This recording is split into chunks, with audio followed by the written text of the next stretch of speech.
even in Huntington Beach downtown, you'll see a few. But there's not too many bars around anymore. In any event, I think that probably is a pretty cheap way of putting it the way you put it. But he's saying what Herzl is saying, or he's taking off from Herzl. The Hungarian liberals who have legalized intermarriage have placed themselves in a thoroughly false position. Remember I told you about that movie Sunshine? That's about Hungarian liberals. And you should go to see that movie if you get a chance. I can't repeat the whole movie again, but that's another thing what he's talking about. That movie is a perfect illustration of what he's talking about.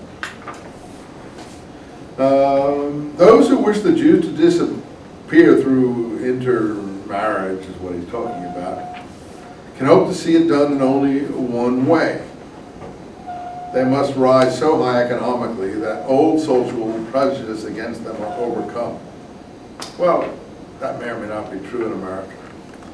But, you know, you had the country club situation in America where there were, but we also have the Afro-American situation in America, and now many other minorities. So it isn't just the Jews who have these problems in America. But the country club was a perfect bastion of this kind of thinking some years back, last 100 years in America. If you wanted to be a member of a country club, I never wanted to be a member of a country club, so it never bothered me, frankly. Why would I want to be a member of that country club? Huh. I can't imagine anything more horrendous. Who would want to be a member of someone's country club that just wanted to be among themselves? Let them be among themselves. Who wants to be a part of it? Anyway, so he's speaking about things in his own time. The power the Jews now possess at the bottom of that page evokes rage and indignation among the anti-Semites. Well, we heard that out in Malibu the other day, but that's what Hitler was really ranting against too. It was something, he was enraged about something. In other words, next page, where Jews are for the moment secure, and so on, it will probably be passionately challenged by my co-religionists. They will not believe me until they are again visited by Jew baiting. The longer anti-Semitism lies dormant, the more violently it erupts. Well, again, in Germany, it's a case in point. If you look at those cartoons from the Hitler era, those are Jew baiting cartoons. The portrait of them, the way they portrayed them as vermin and everything. I don't know if you've seen the Nazi propaganda movies, and it's something, you know, like, you just can't believe that people would portray anything like that. And so he says the longer it's dormant, the worse it comes up. And it looks like he understands the thing about human nature, at least in Europe, and I don't think America is like that.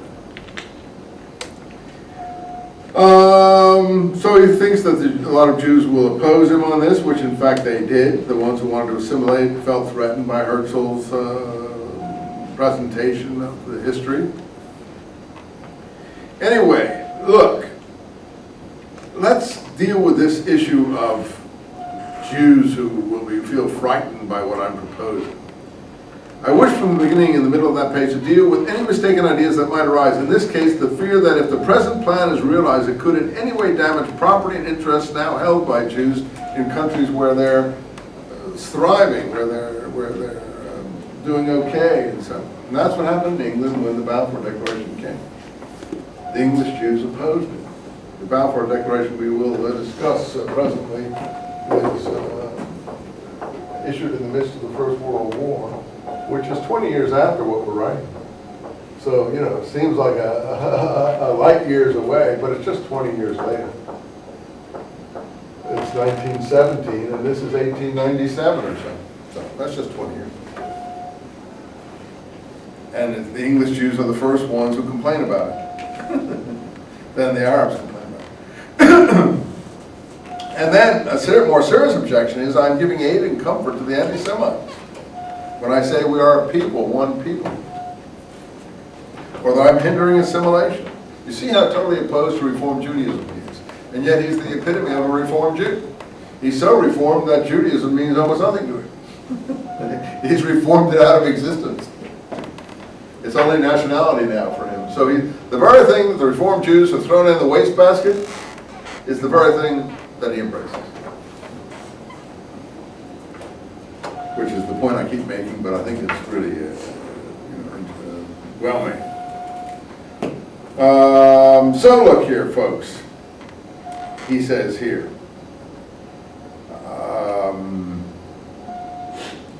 however much I may esteem personality, powerful individual personality and statesmen, inventors, artists, philosophers, leaders, as well as the collective personality of a historic group of human beings which we designate nations, however much I esteem personality, I do not mourn its decline. Whoever can, will, and must perish, let him perish. Look at how he's tough, right?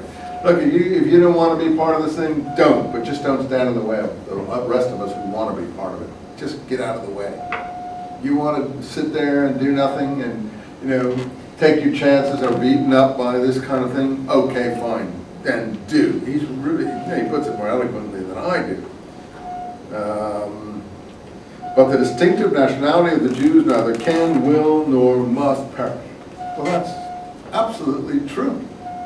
It has not perished. It's not, I don't think it's going to perish. Whatever we're witnessing today. I mean, the world may perish, but, and everyone with it, but so long as the world exists, that distinctive nationality is not going to perish. And you can do what you like. You can, you know, you can eradicate 6 million, you can nuke Israel, you can do whatever you want, but it's not going to happen in the end. At least he says it, and if you don't want to be part of this, he says, don't.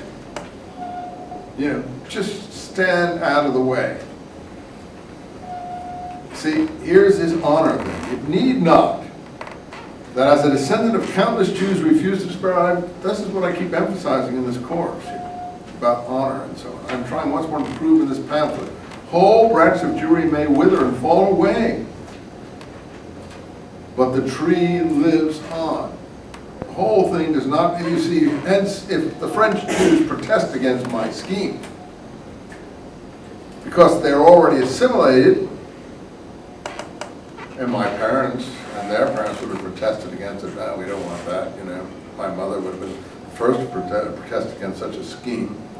My answer is simple. This doesn't concern you at all. Don't worry about it. Just carry on with your life. Don't, just get out of the way. They are Israelite Frenchmen. Okay, fine, splendid. Be Israelite Frenchmen. Be Frenchmen of the Mosaic persuasion, as it was put earlier in the Napoleonic answers to in the Great Sanhedrin discussions. This is a private affair for Jews alone, those who feel that they are Jewish.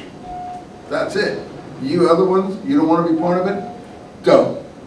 Now, you're saying, you know, this is a modern Jewish thought class. Well, you know, I think we're